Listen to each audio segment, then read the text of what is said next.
عوز السلام تانا تقبلنا زي يوتيوب قناه تعذبتنا خميت صنحون زوان زدلكم حصرت نوانون حبريتات حيزلكم قريب لكم مكتالكم بخبر عدب انف انهم على توزينات من تخبطحكم لايك شير سبسكرايب مقبار يترسعوا መንግስት ብልጽግና ናብ ሰሜን ኢትዮጵያ ንዝጓዓዙ ሰራዊትን ሕጽረት ከበድቲ መኻይናትን ከም ዘጋጠሙ ተገሊጹ እቲ ኣገዛዛኣ ንዝነበረሉ ኣባላት ሰራዊት ዝቕረቦ ጻውዒት ድማ መዛረቡ ኮይኑሎ ኣዲስ ኣበባ ናይ ስዑድ ዓረብን ሕቡራት ዓረብ ኢሚራትን ናይ ቀርኒ ኣፍሪካ ፍትሕያት ኣብ ጸልመት ትሉን ካብ ዓመታዊ ምግባ ዝሓሊፉ ዕራብ ናቢስ እዩ ብዝብል ብዙሓት ኣብ ዝገለጽዎ ናይ መራሕቲ ኣፍሪካን ኣኼባን ተጸሚዳ ኣብ ዝነበረትሉ እዋን ብልጽግና ድማ ካሊእ ኩናት ህልቂትን ንምውላዕ ናይ ኩናት ኣጽዋራትን ሰራዊትን ኣብ ምድላው ተጸሚድ ነይሩ እዚ ሰራዊት ናይ ምጽዓን መስርሕ ድማ ኣብ ደቡብ ኢትዮ ኤርትራ ክሰፍርን ምግባር ይብዝብል ገለ ኣዝዝ ሰራዊት ከም ዝዛረቡ ተሰሚዑ ደጋጊሙ ከም ዛረቡ ምስግደፍ ናብ ኩናትን ምእታው ወይ ከም ብዙሓት ዝሰግዎ ኣብ ትግራይ ካሊእ ኩናትን ምጅማር ዝብል ገና ብውዕል እንተዘይተፈለጠውን እቲ ናይ ጉዕዞ ብተወሳኺ ሰራዊት ናይ ምክታት ጻውዒት ግና ካብ ወገን እቲ ጨቋና ጋዛዛ ከም ዝቐጸለ ይፍለጥ ኣብ ዝሓለፉ መዓልታት ኣብ ክልል ኦሮሚያ ዝነበሩ ቀዳሞት ኣባላት ፖሊስን ካብ ዝተፈላለዩ ቦታታት እቲ ክልል ለይቁ ዝወፀ ሰራዊት ምክልኻልን ንምትካእ ብዝብል ጻውዒት ከም ዝተገበረሎም ምዝራብና ይዝከር ሕጂ ዝተዘርግሐ ሓበሬታ ድማ ብገለልተኝነት ዘየረጋግጾ ደብዳቤ ድማ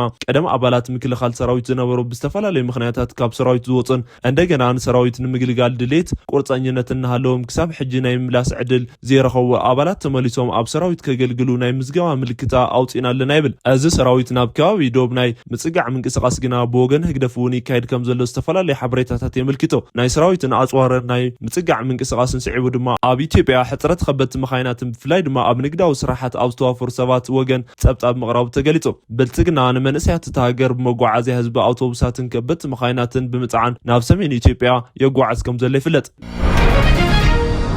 ፕሬዝዳንት ኢሳያስ አፈወርቂ ኣብ ዘዳለዎ ምርኢት ናይ መጠንቀቕታ መልእኽትታት ተመሓላሊፉ ካብ ወገን ህግደፍ ካብ ምጽዋ ዝተለኣኸ እዚ መጠንቀቕታ ድማ ቆጢን ወሪዳስ መኽደን ጠፊእዋ ዝብል ትሕዝቶ ኣለዎ ናይ ብልጽግናን ህግደፍን ኣብ ዝሓለፉ ዓመታት ዝነበረ ናይ ቃላት ኩናትን ካብ ሶሙን ዝጀሚሩ ኣብ ዝረኣዩ ወታደራዊ ምንቅስቓሳት ተቐይሩ ይመስል እንተኾነ ግና ናይ ኣስመራ ይኹን ናይ አዲስ ኣበባ ገዛዛታት ብስውር ኩናት ኣብ ዘይጽውዕዎ ዝፍጽምዎ ቅስቀሳ ሕጂ እውን ኣብ ዝተፈላለዩ መድረኻት ይስማዕ ኣሎ ቀዳማይ ሚኒስትር ኣብይ ኣሕመድ ከም ኣብ ፓርላማ ዓሰብ ኤርትራ ብዝብል እንተዘለዓልዎ እውን ኣብ ዝሓለፈ ናይ ኣፍሪካ ሕብረት መድረኽ 130 ሚልዮን ህዝቢ ኣማራጺ ይደሊ ክብሉ ተሰሚዖም ንሶም ነዚ ኣብ ዝተዛረብሉ ተመሳሳሊ መዓልቲ ድማ ፕሬዝዳንት ኢሳያስ አፈወርቂ ኣብ ምጽዋ ናይ ገዛ ርእሶም መድረኽ ኣዳልዮም ነይሮም ህግደፍ ፈንቅል ዝብል ወፍሪኡ ኣብ ንስ ወከፍ ዓመት ኣብ መጀመርያ ለካቲት የኽብሮ ህግደፍ ተዋጊኡ ዘይወፃ ከተማ ተባሂላ ትውሰደላ ምጽዋ ንኣዋርሕ ካብ ዝተገበረ ምድላዋት ጸኒሑ ለካቲት 8 1990 ምጽዋ ብህግደፍ ስለዝተተሓዘትን ሽዑ ደርጊ ዘመረቖም ኣባላት ባሕሪ ሓይሊ ኣብ ምግባዝ ኣብ ዝነበሩሉ እዋን ህግደፍ ኣብ ልዕሊ ምጽዋ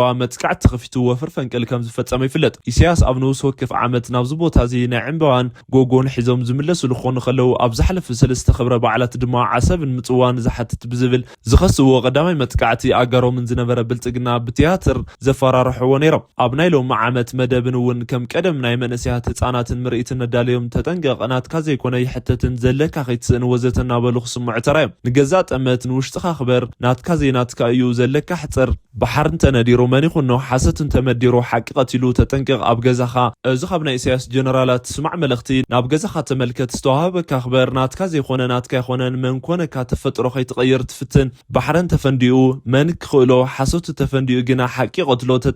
ተጠንቀቕ ዝብል ነዚ ብዛዕባ ባሕሪ ተላዒሉ ዝቐረበ ፈኸራ ድማ ንኣዲስ ኣበባ ኣመሓዳሪ ዝተለኣኸ እዩ ብምባል ምስ ህግደፍ ቀረባ ዘለዎም ኣካላት ክገልጽ ተሰሚዖም ህግደፍ ተመሳሳሊ ነገር ኣብ ዝሓለፉ ዓመታት እውን ኣብዚ ቦታ እዚ ክግበር ተራይሎ ብተወሳኺ ኣብ ሶምን ኣብዚ ክብረ በዓላት እዚ ሰባት እዚ ናይ ኣስመራ ገዛዛ ወታደራዊ ክዳን ዝተኸደኑ ህፃናትን ስም ከይፀውዑ ንቀዳማይ ሚኒስትር ኣብይ ኣሕመድ ማይ ሰማያዊ እዩ ዝብል ቃል ተወሲዱ ናይ ባሕሪ ቀይሕ እዩ ብደም ዝተረኸበ ባሕሪ እዩ ንሰላም ኢድ ዘርጊሕና ቀንዕና ብትዕቢት ወሲድዎ ካሊእ እንታይ ይበሃል ምሕረት ይሃቦ እቲ ካብ ዋንኡ ንላዕሊ ዋንኡ እየ ዝብል ትርጉም ቅስነት ዘይተረድኦ ማይ ሰማያዊ እዩ ናበለ ዝልፍልፍን ጌጎ እርምዎ ኣስተኻኽል በልዎ ባሕሪ ሰማያዊ ዘይኮነስ ቀይሕ እዩ ከም ስሙ ብዓይኒ ዋንኡ ከምኡ እዩ ቀለሙ እናበለ ዝዛረብሉ ህፃን ንቀዳማይ ሚኒስትር ንሕና ሰብ ዝገበርናዮ ጠንቋሊ ሓላሚ ደፋር ደላላይን ፍልጠት ኣልቦን እናበለ ድሕሪ ምግላጹ ካርዲ ከም ዝሃብና ካፍለጥ ክብል ምዝራቡ ይዝከር እዚ ኣቀራርባ በዚ መልክዕ ዝቐረበ ዘተድሕረ ምዛሙ ፕሬዝዳንት ኤርትራ ኢሳያስ አፈወርቂ ብሙሉእ ስምዒታዊ ብዝኾነ መንገዲ ነቲ ተወሳኢ ሓቂፉ ክስዕሞ ከበርትዖን ንኻሊእ ሰብ ስልጣናት እውን እናዞረ ሰላም ክብሎምን ክግበር ከሎ ምስተውዓል ዝዝንጋዕ እዩ ሎሚ እውን ቆጢን ወሪዳስ መኽደና ጠፊእዋ ከይኸውን ነገሩ ከይባላሽ ኢሎም ውዕሎም ቀዳማይ ሚኒስትር አብይ አሕመድ ሓድሽ ናይ ኩናት ትርኪትን የቀርብ ከም ዘሎ ነጋሪት ኩናት ክትንክኦ ኢና ዝብል መልእኽቲ ኣመሓላሊፉ ኣብ ሃይማኖታዊ ክንውናን ፖለቲካ ዕላማ ብምጥቃም ዝፍለጡ ናይ ብልጽግና ፕሬዝዳንት ንዝመጽእ ዘሎ ወርሒ ሮመዳን ተመሳሳሊ መንገዲ ክጥቀመሉ ተራዮም ኣብ እስልምና ይኹን ኣብ ክርስትና እምነት ተኸተልቲ ዓብይ ቦታ ዝዋሃቦም ክልተ ጾማት ተመሳሳሊ ሰሙን ዝጀመሩ ኸውን ከለዉ ቀዳማይ ሚኒስትር ኢትዮጵያ አብይ አሕመድ ብዓረብኛን ሮመዳን ኣመልኪቱ ዘመሓላለፎ መልእኽቲ ነቶም ናይ ማእኸላይ ምብራቕ ኣዘዝቱን ኣብ ግምት ዘእትዎ ምዃኑ ግና ገለ ግምገምቲ ይገልጹ ኣለዉ። ቀዳማይ ሚኒስትር ናይ ሮመዳን ጾም ጽሑፎም ዓባይ ብማዕርነት ፍትሕን ክጥቀመሉ ዝግባእ መልእኽቶም ውህብቶ ምዃኖም ንምትሕባር ድልድል እምበር ንግጭት መድረኽ ክኸውን የብሉን ዝብል ከስፍሩ ከለዉ ግብፂ ኣብ ግምት ዘእትዎ ከም ዝኾነ ተኣሚኑ ካልኣይ ነጥቦም ድማ ናይ ባሕሪ ኣፍ ደገ ናይ ምርካብ ድሌትን ተፈጥሮኣዊ ናይ ህዝቢ ቁጥሪ ምውሳኽን ምኽንያት ኣገዳሲ ዝኾነ ናይ ፍትሕ ጉዳያትን ምዃኑ ልዕሎም ካብኡ ድማ ናይ ሰላም ዝተ ነቲ ነጋሪት ኩናትን ዝትክኡ ግዜ ሕጂ ይብሎ ሃፍትናን ምፍራይን ኣጽዋርና ሰብ ንምቕታልን ክነጥፎ የብልናን ካብ ሰብ ምቕታል ናብ ምሕካም ምምሃርን ክቕየር ዝግባእ እዩ ዝብል ጻውዒት የቕርቡ። እዞም ክልተ ተኸተልቲ መልእኽትታት ናይ ብልጽግና ፕሬዝዳንት ስብዕና ብግልፂ ዘርእዩ ተባሂሎም ይውሰዱ። ሓደ ነዚ መልእኽቶም ስዒቦ ርእይቶ ዝተሓተቶ ዲፕሎማት ኣብ ንግሆ ብዛዕባ ኣድላይነት ምፍራይን ምሻጥን ኣጽዋርን ኩናትን ይዛረቡ። ድሕሪ ሰዓታት ድማ ብተጸራሪ ይገልጹ። ኣብ ንውስ ወከፍ መዓልቲ ነጋሪት ኩናትን ምውቃዕን ጥራይ ዘይኮነስ ኩናት ዘካይዱ ግና ብዛዕባ ዘይድላይነት ኩናት ኣብ መራኸቢ ብዙሃን ይዛረቡ ዘይተረጋገአ ስብዕና ተግባሮም ዘለዎም እዮም ብምባል ገሊፆም እዞም ነጋሪት ኩናት ብሰላም ይትካእ ዝብሉ ሰብ ኣብ ክልተ ከተማታት ጎንደርን ካብ ሰሙን ዝጀሚሩ ብዙሓት መጥቃዕታት ድሮንን ዝበፅሑ እውን እዞም ሓደ ሰብ እዮም። ኩናት ክነውግድ ኢና ዝብሉ ኣብ ከባቢ ትግራይን ሰራዊት እቲ ሃገር ንኩናት የዳልው ዘለዉ እውን እዞም ሓደ መራሒ እዮም። ሃብትና ሰብ ንምቕታልን ኣይንጥቀመሉን ኢና ዝበሉ ብሃብቲ እቲ ሃገር ኣብ ነብሲ ወከፍ መዓልቲ ኣብ ዝቕተሉ ዘለዉ እውን እዞም ቀዳማይ ሚኒስትር እዮም። እቲ ገምጋም ካብ ሰሙን ዝጀሚሩ ስዑድ ዓረብን ኣብ አዲስ አበባ ሚኒስተራት ምልኣኽ ዝፈጠረቶ ጸቕጢ ሕብራት ዓረብ ኢሚራትን ተላኢኻ ዝተቐበለቶ መንግስቲ ብልጽግና ናይ ሱዳን ተጻራሪ ሓይሊ ዝሃነፀ ማዓስከር ዝፈጠሮ ኣጀንዳ ንሃገራት ዓረባት ሕጂ እውን ኣብ ጎኖም ንምስላፍ ዝፈተነዎ መልእኽትታት ከም ዘመሓላለፉ ከም ዘገድዶም መልእኽቶም የቕምጡ። ብቐጻሊ ናብ ኤርትራ ኣብ ዝገበርዎ ኩናት ደገፍ ንምርካብን ከም ሓደ መሳርሒ ክጥቀሙ ይኽእሉ እዮም ዝብል ግምቶም ብምቕማጥ ናይ ኣሜሪካ ኩናት መራኸብ ካብቲ ልሙድ ወጻኢ ንመሬት ኢራን ምጽጋዕን ተገሊጹ። ኢራን ብወገና ኣብ ባሕሪ ወታደራዊ ልምምድ ክትገብር ጀሚራ። ኣሜሪካን ኢራንን ኣብ ትካይዶ ዘላ መደብ ኒውክሌር ምኽንያት ጸቕጢ ኣብ ተበርትዕሉ ዘላ እዋን ሓያል ናይ ነፈርቲ ጽዕነትን ኩናትን መራኸቢ ኣብ ከባቢ ኢራንን ክትሰማር ምጽናሓ ዝተፈለጠ እዩ። ካብዚ ዝወፁ ሓበሬታታት ሳተላይት ከም ዝረኣየ ሎሚ ዕለት ናይ ኣሜሪካ ኩናት መሳርሒ ንመሬት ኢራን ኣዝየን ምጽጋዕን ተገሊጹ። እቲ መራኸቢ ናብቲ ከባቢ ካብ ሰፈራ ልዕሊ 3 ሰሙን እንትኾነ እውን ሎሚ ለይቲ ዝወፁ ስእልታት ሳተላይት ከም ዘረጋገጹ ግና ሰራዊት ኣሜሪካ ንመሬት ኢራን ኣዝዩ ምቕራቡ ተፈሊጡ እታ መርከብ ካብ ባሕሪ ኦመን 240 ኪሎ ሜትር ርሕቐት ከም ዘላ ተገሊጹ። እዚ ድማ ካብታ ኣብ ዝሓለፈ ሰሙን ዝነበረት ቦታ ፈቓቕ ምባላ ንመሬት ኢራን ምጽጋዓን እቲ ኩናት ይቐርብ ከም ዘሎን መርኣያ እዩ ተባሂሉ። ኣብዚ ወጥሪ ኣብ ዘለዎ እዋን ናይ ኢራን ኣየር ሓይሊ ኣብ ሃገር ዝኾነ ይኹን ክውላዕ ዝኽእል ወታደራዊ መጥቃዕቲ ይቐርብ ከም ዘሎን ነዚ መጥቃዕቲ ንምክልኻል ዘለዎ